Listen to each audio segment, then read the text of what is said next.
Hello, welcome again. We are covering the subject thermodynamic for civil services MECH, IFS and various gate exams. And the next topic in the chapter of second law of thermodynamics is refrigerator and heat pump. And in this, we'll first discuss the refrigerator. So we know that refrigerator is a device which maintains a body at a temperature lower than atmospheric temperature. So this body is your A, okay, and it is maintained at temperature T2, which is less than atmospheric temperature. So to maintain body A at temperature T2, so we have to extract heat from it, because some amount of heat is coming to this body from the atmosphere. That amount of heat we have to extract to maintain it at a temperature T2.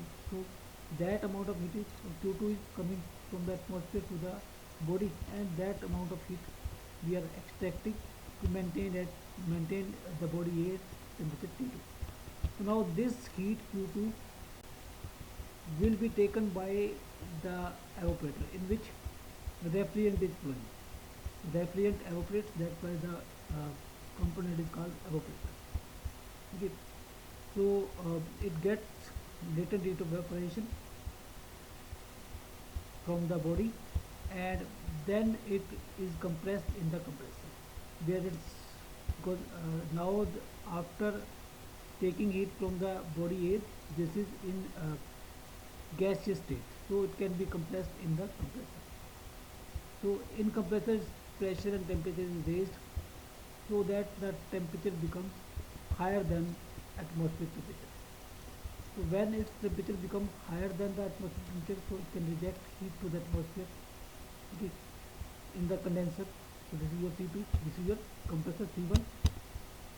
So suppose Q1 amount of heat is rejected by the refrigerant in the condenser to the atmosphere, so that the condition at point 3 is reached. Now it is at slightly lower temperature than this, but at the same pressure as that is this. So what we will do, we will expand this refrigerant in an expander or turbine, so that lower temperature and lower pressure can be reached, or we can say condition 4 can be reached.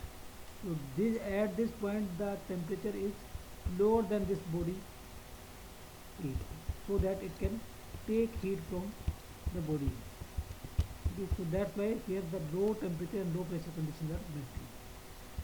Okay, and then the cycle repeats. So this is your refrigeration cycle. So reading this out, a refrigerator is a device which, operating in a cycle, maintains a body at a temperature lower than the temperature of the surrounding. Okay, let the body A be maintained at temperature T2. This body A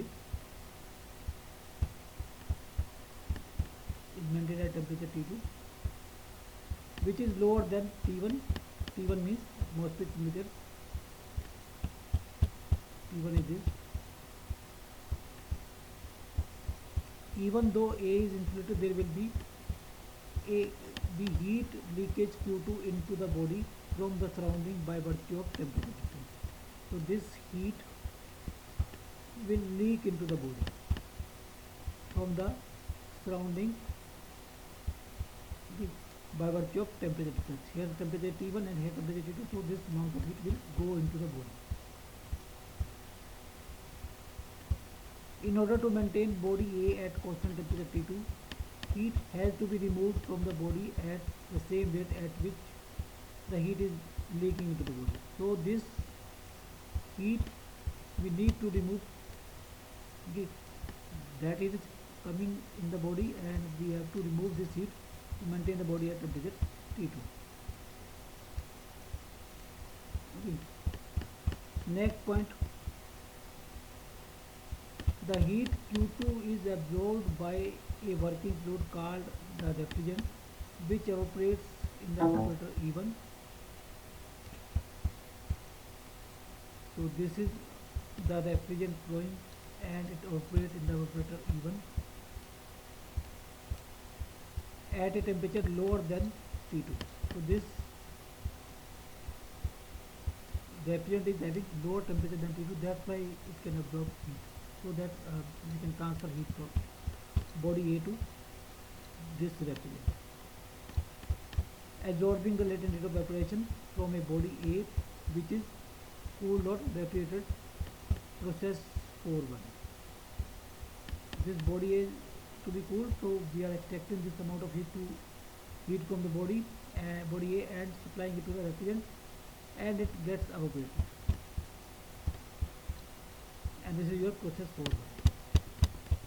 The vapor is first compressed in the compressor C1. So this vapor is first compressed in the compressor C1, driven by a motor which absorbs work W2 or WC, process 1, 2, and is then condensed in condenser C2. So this is your condenser C2, rejecting latent heat of condensation Q1 at a temperature higher than that of atmosphere. Its temperature is higher than that of atmosphere, that's why heat is being rejected from this for heat transfer to take place. Process 2, 3. Next, the condensate then expands adiabatically through an expander. Here, this is expander, which can be engine or turbine, producing work WE. So this will produce work WE when the temperature drops to a value lower than T2. So here the temperature is according to the condition at port, which is lower than T2, such that Q2 flows from the body A. So that temperature is lower than T2, so that the Q2 can flow from the body A to the refrigerant. So make the refrigerant operate in process C4. So this is the process C4. Such a cyclic device of flow through E1, C1, C2 and E2 is called refrigerator. Okay. In a refrigerator, attention is focused or concentrated on body A, because our purpose is to cool the body A.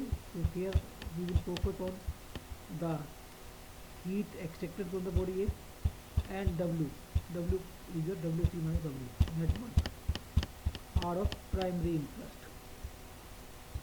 Just like the efficiency is the parameter in a heat engine, in a refrigerator, COP is the parameter. Okay. So COP is desired effect by work input. Desired effect is Q2 and work input is W. So COP is your Q2 by W. Okay. Or COP of refrigerant is W is difference of heat, because it is a cycle, so Q1 minus Q2 is W. So this is your COP of refrigerant. So just like the efficiency of the heat engine, there is a performance parameter in a refrigerator cycle called coefficient of performance, which is defined as COP, desired effect by work input, that is Q2 by W, or COP of refrigerant is Q2 by Q1 minus Q2. That is solve equation number 1. And now after that we will discuss heat pump in the next video.